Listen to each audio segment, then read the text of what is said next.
Hello, everybody, and welcome to What It Means to Be a Servant. I can't tell you how excited I am that everybody is listening right now and to know that this is going to be a new journey. I can't wait to give the different viewpoints, this whole outlook on the restaurant industry, the approaches that I feel people can receive from this, the gifts, humbleness, and I am so appreciative of everyone that has supported me. And thank you so much for listening.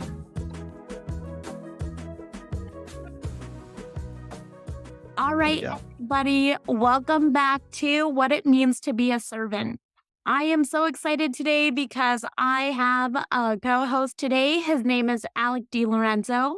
I have met him through my master mindset, and what he thrives on and what he gives in this world is amazing. He has such a great personality.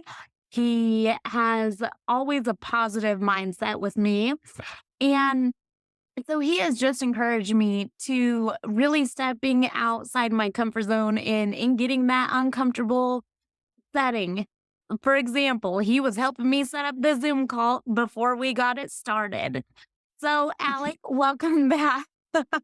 Welcome, what it means to be a servant. And I would love for you to tell our listeners a little bit about yourself and your background.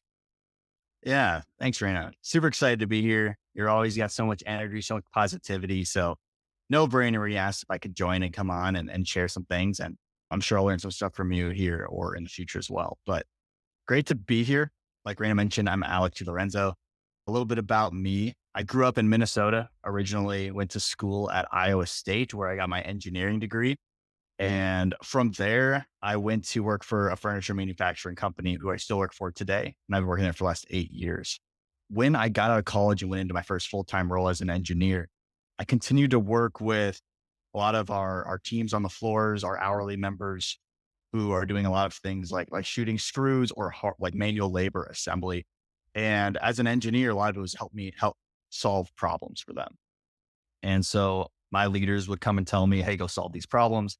I have to go to the floor and try to figure out how to get that done.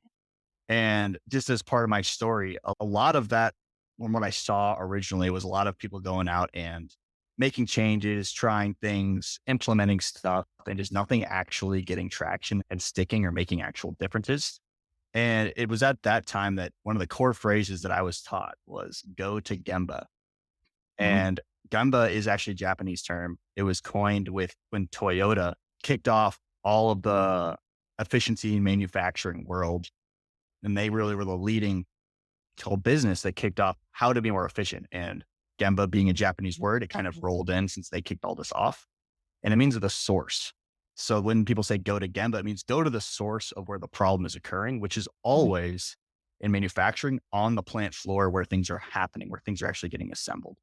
And so when I was told to go work on projects, it wasn't, oh, let me go work my engineering brain and try to come up with an amazing solution. It was, well, I'm going to go to the source, which is our members on the floor doing this manual labor. I'm going to talk to them and work with them on, here's the problem. Let's work on this together because they're the experts of that process. They might not have that college degree, but they're still the ones that I'm going to go and lean on, support, ask questions. How can I help you? And that's where I've continued for my whole career, where I've found the gold nuggets, the wins, drove additional just culture wins because now the members on the floor aren't seeing engineers roll improvements into them, but working with them to drive improvements and make it more of a collaborative experience. And so that's what really kicked off that kind of servant leadership world for me and how I navigated my career. And I went from being an engineer to being a production supervisor where I managed a team of 40 to 50 people. And then I went into where I was a continuous improvement manager for one of our manufacturing plants of about 300 people. And I worked with our plant manager and our leadership team there to essentially drive culture and continuous improvement into our culture and support our teams there. And we actually saw that our facility, there's about 15 facilities for this company I work for. Our facility then received the most improved facility back-to-back years when I was in there supporting that team. And since then, I've actually left and I'm more of supporting all of our locations. And that's what I'm doing today. I bounce around between all of our different plant locations, helping support their strategy, their initiatives. And that facility that I have left now, they're continuing to grow and prosper and doing amazing things. I'm super happy for them. And I check in every once in a while. So that's what I have going on for the most part. That's a little in-depth background, I guess, for you. But another thing that I have going on that I'll just mention briefly is through all that time of supporting a lot of the floor members, as I moved into that leadership position at the plant, I had engineers reporting to me. And that's where I started to really do a lot more individual coaching, supporting my engineers on what are they ambitious about? What are they interested in creating in their life? And getting into more of the coaching side and supporting them to reach their goals. And that's something that I've put more and more attention on over the last 9 months here, doing that at work and starting to do that actually outside of work to help people just achieve their goals and dreams however I can. So that's me in a nutshell. That's so awesome, Alec. And so, like, what do you feel like creates that fight, like that driven mode into your servant leadership skills? Like, what creates that? Good question. For me, it's funny. I'll tell a brief personal story. When I was young, I don't even know how old I was. I'm going to say like when I was around 5 or 6, Hmm. we were up in Minnesota and we had just got done eating at like a really good pizza place. I remember we were leaving. It was me, my brother, my sister, my mom, and my dad. And we're leaving this, warm pizza place into, of course, Minnesota in the winter, just harsh, cold snow, right? We walk Yeah. outside and hear the brisk wind hit me in the face. And I'm like, ooh, it's cold. And we're like, to the car, right? I'm like, let's get to the car. Let's get in and get home. Right. And as we walk out, my dad stops. Instead of heading towards the car, I like stop. I'm like, where's my dad going? Because the rest of the family's going that way.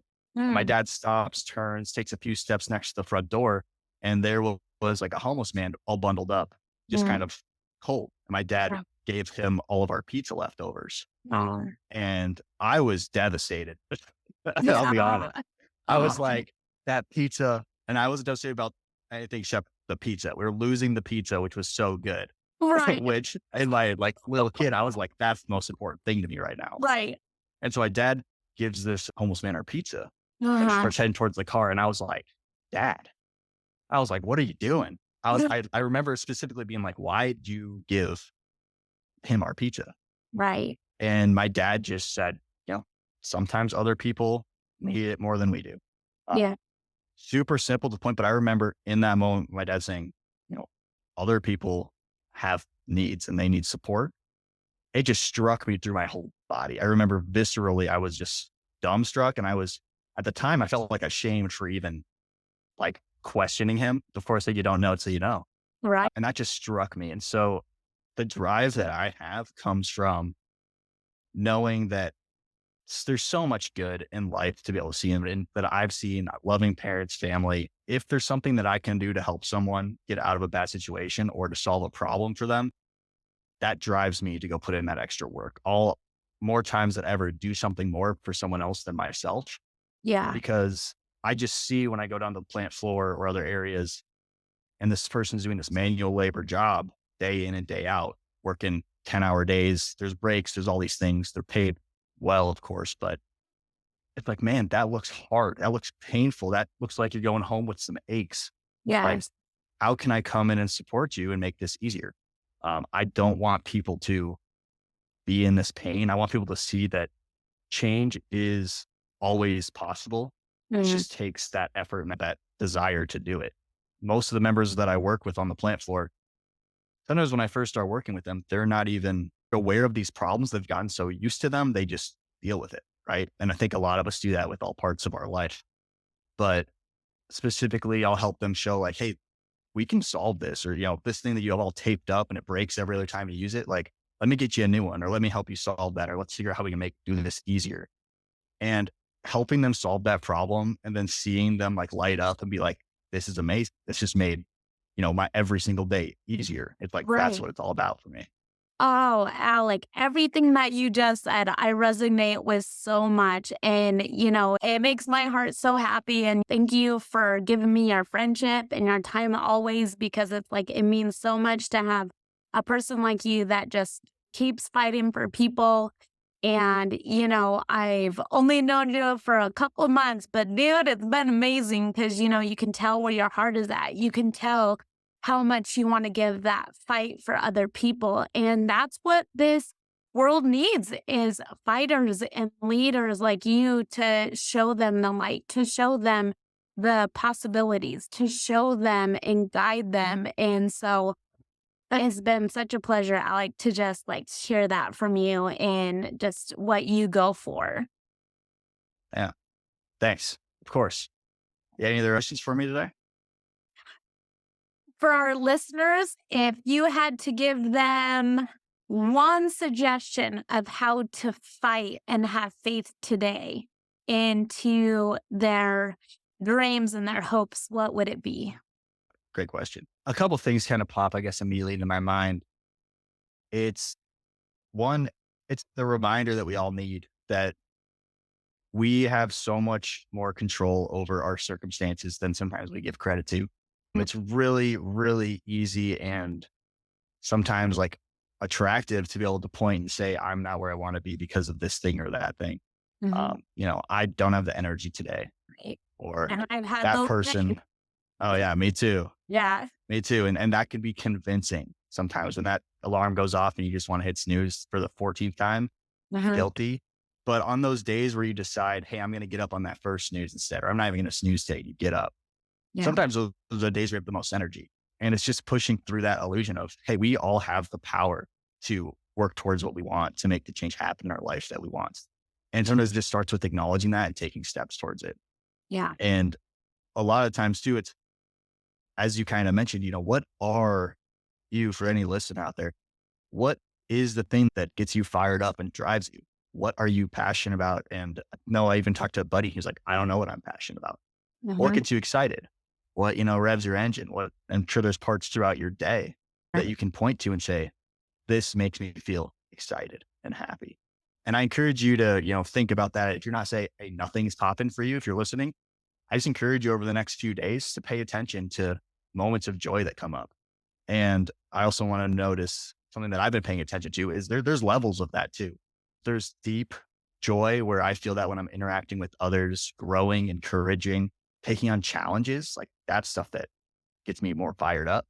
Then there's things that can trick me into feeling joy. Like if I'm sitting and watching like Netflix or a YouTube video that isn't growing me, but it's entertainment purpose, Right. it's easy to sometimes be like, that's where I'm the most happy. And I am sometimes happy and that's necessary, right? To refresh and Oh, sometimes just yeah. relax. Like, Li- yeah, who doesn't, right? And relaxing is always good for your heart. Yeah, absolutely. And so I just want to encourage people to say, in those moments though, that typically isn't, in my experience, deep, like deep joy and deep drive, Uh-huh. energetic joy. Oh, yeah. So I want to make sure people are listening to that distinction of there's this relaxing, having fun, and there's this like deep fulfillment, joyful Mhm. space. And so paying attention to where is this joyful, fun depth where you're feeling in your experience and just see what things are triggering that for you. And that's maybe where you want to spend more time and kind of lean into that. And you'll find the thing that fires you up. And the Yeah. more time you spend doing things like that, the more energized you'll get, the more you'll be able to feed other people and support them in that space. Mm. And Alec, when you mentioned that, I used to watch so much TV. I used to Uh, watch shows about adventure, about passion, about friendships and families. And it was like, oh my goodness, I'm watching this. Why did I just waste 2 hours when I could have been living this? And that's kind of just the mindset that I've become to grow in because it's like, this was great, but I want to live it. I want to do it. So, Alec, thank you for being a liver and a fighter and, everything that you do in this life, Alec. Thank you so much. Absolutely. My All pleasure. right. Well, listeners, if you have any comments, questions for Alec or I, please leave them down below. Make sure to subscribe on YouTube, Spotify, Apple Podcasts, and reach out to Alec for the services that he does. He's amazing. And I hope everyone has an amazing, fighting, and faithful day. Bye. with that being said, I want to give a huge thank you to everyone that chimed in today, took the time to listen. And if you want to leave your thoughts, comments, and stuff that you would love to hear more of, I would be more than happy to see everybody's responses. And I can't wait to give my next episode to you. Thank you. Bye.